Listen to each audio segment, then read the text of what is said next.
Atlantic ocean के बीचों बीच Africa के मगरबी साहिलों से दूर 10 जज़ायर पर मुश्तमिल एक छोटा सा और पोशीदा मुल्क जिसका नाम कैप वर्दे है, और बहुत कम लोग इस मुल्क के बारे में जानते हैं। ब्लू कलर की यहाँ पर झीलें मौजूद हैं, पुरसकून माहौल है और एक मुनफरद पासपोर्ट जो अफ्रीका और दुनिया के कई हिस्सों में आपको वीज़ा फ्री एंट्री देता है, जिसका नाम कैप वर्दे है। आज के हम अपनी इस वीडियो में डिस्कस करेंगे कि क्या कैप वर्दे पाकिस्तानियों के लिए या एशियंस के लिए वीज़ा फ्री एंट्री देता है। अगर देता है तो इसकी क्या रिक्वायरमेंट्स हैं और आप यहाँ पर कैसे एंट्री कर सकते हैं, और इसके अलावा आप कैप वर्दे के पासपोर्ट पर दुनिया के कितने ममालिक में आप विज़िट कर सकते हैं। हमारी इस वीडियो को पूरा देखें ताकि आपको डिटेल सारी मिले, और साथ ही हमारे यूट्यूब चैनल को सब्सक्राइब कर दीजिए और हमारे सोशल मीडिया और व्हाट्सएप चैनल को फॉलो कर लीजिए ताकि आपको वहाँ पर भी अपडेट्स मिलती है। तो चलते हैं, बात करते हैं अपनी इस कंट्री के मतलब। क्या कैप वर्दे पाकिस्तानी के लिए वीज़ा फ्री है? जी हाँ, लेकिन एक अहम शर्त के साथ। कैप वर्दे पाकिस्तानी पासपोर्ट या एशियन पासपोर्ट के होल्डर को 30 दिन के लिए वीज़ा फ्री एंट्री देता है। ताहम वहाँ जाने से आपको पहले आपको एक ऑनलाइन फॉर्म भरना होता है जिसे इलेक्ट्रॉनिक ट्रैवल ऑथराइजेशन कहते हैं। इसकी सरकारी फ़ीस की अगर हम बात करें तो ये 31 यूरो इसकी फ़ीस है, जो आपको जाने से पहले कम से कम 5 दिन पहले इसकी ऑफ़िशियल वेबसाइट पर जमा करवानी होती है। कैप वर्दे की जो अब सबसे अहम तरीन बात है कि अब पाकिस्तान से आप यहाँ से कैसे जा सकते हैं, फ़्लाइट्स का रूट क्या है, जो मोस्ट इम्पॉर्टेंट चीज़ है।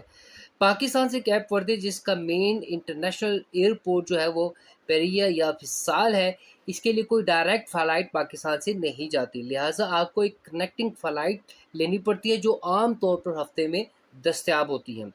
अगर हम रूट्स की बात करें तो इसका सबसे जो बेहतरीन रूट है वो है तुर्किश एयरलाइन या फिर इस्तांबुल के रास्ते। इसके अलावा एमिरेट्स या कतर एयरवेज़ के ज़रिए आप मराकश या फिर यूरोप जैसे लिस्बन, पुर्तगाल पहुंचकर वहां से आप कैप वर्दे की फ़्लाइट ले सकते हैं। और अगर हम शेड्यूल फ़्लाइट्स पूरे साल की बात करें तो यहाँ पर कनेक्टिंग फ़्लाइट्स जो है ना वो हमेशा से मौजूद होती हैं, सारा साल मौजूद होती हैं, लेकिन आपने अपनी होम कंट्री से जाने से पहले इनकी फ़्लाइट्स का शेड्यूल देखना होता है। अब बात कर लेते हैं कि जब आप कैप वर्दे एयरपोर्ट पर पहुंचते हैं तो आपको कौन-कौन से डॉक्यूमेंट्स दिखाने होते हैं। बल्कि आप किसी भी कंट्री में जाते हैं तो वहाँ पर आपको जाने के लिए कुछ आपको डॉक्यूमेंट्स दिखाने पड़ते हैं, स्पेसिफिकली जब आप विज़िट वीज़ा पे जा रहे होते हैं।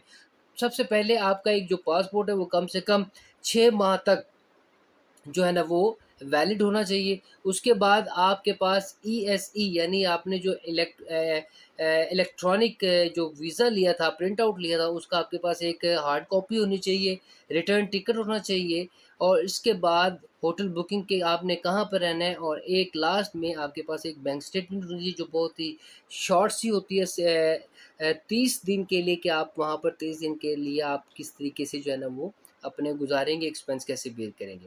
अच्छा जी, अब जो सबसे इम्पोर्टेंट तरीन बात है वो ये है कि कैप वर्दे का जो पासपोर्ट है और नेशनैलिटी कैसे मिल सकती है, ये बड़ी इंपॉर्टेंट है। कि जगह अगर आपको कैप वर्दे का पासपोर्ट मिल जाता है या फिर आपको नेशनैलिटी मिल जाती है तो आप दुनिया के कमोबेश 65 कंट्रीज़ में विदाउट वीज़ा या ऑन अराइवल वीज़ा सफ़र कर सकते हैं। इसके 3 तरीके हैं, 3 तरीकों से आप जो है ना वो कैप वर्दे का पासपोर्ट आप ले सकते हैं। सबसे पहला जो फ़ास्ट ट्रैक है वो ये है कि आप वहाँ पर किसी गैर मुल्की शहरी से आप वहाँ पर शादी करें और आपको जो है ना फ़ौरन से जो है ना वो पासपोर्ट मिल जाता है। दूसरे नंबर पे है नेचुरलाइज़ेशन, कि आप वहाँ पर कानूनी तौर पर रहें और काम करते रहें तो 5 साल के अंदर-अंदर आपको वहाँ पर सिटीज़नशिप मिल जाती है।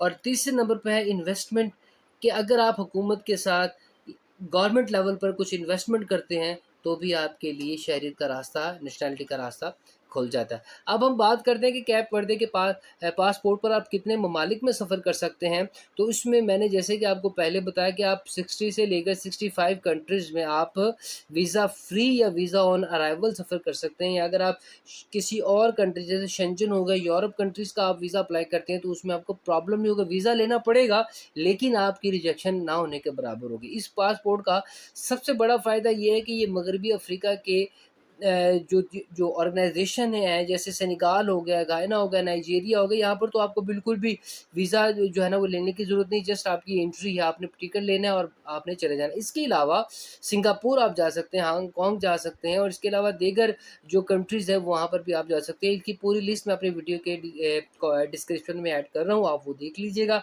लेकिन अगर आप शेंजन के लिए जाते हैं या यूरोप के लिए जाते हैं तो आपको वीज़ा अप्लाई करना पड़ता है। लेकिन वीज़ा अप्लाई करने के साथ-साथ आपकी जो रिजेक्शन रेट है वो मैंने जैसे कि पहले बताया वो कम हो जाते हैं। अब अगर हम इसकी बात करें कि आपका इसमें रजिस्ट्रेशन फ़ॉर्म आपने कैसे भरना है, किस तरीके से आपने अप्लाई करना है, वो इंशाल्लाह मैं आपको नेक्स्ट वीडियो में बताऊँगा।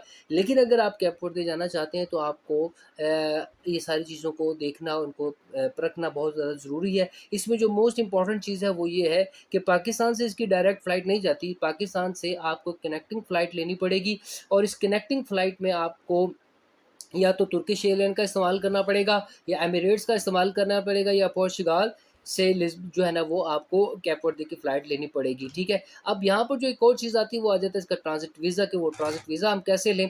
तो ट्रांजिट वीज़ा लेने के लिए डेफिनेटली आपको सबसे पहले तुर्किश एयरलाइन, यानी अगर आप तुर्की जा रहे हैं तो तुर्की का, या फिर अगर आप लिस्बन जा रहे हैं यानी पोर्चुगल जा रहे हैं तो वहाँ का, या फिर इसके अलावा अगर आप मोरक्को जा रहे हैं, मराकश जा रहे हैं तो वहाँ का आपको लेना पड़ेगा। बट आई विल रिकमेंड कि आप तुर्की या फिर मराकश से आप वहाँ पर जा सकते हैं। आपका इस मुतल्लिक़ कोई क्वेश्चन हो तो मुझे कमेंट सेक्शन में बताइए। Thank you so much for watching channel सनात बिन मंसूर।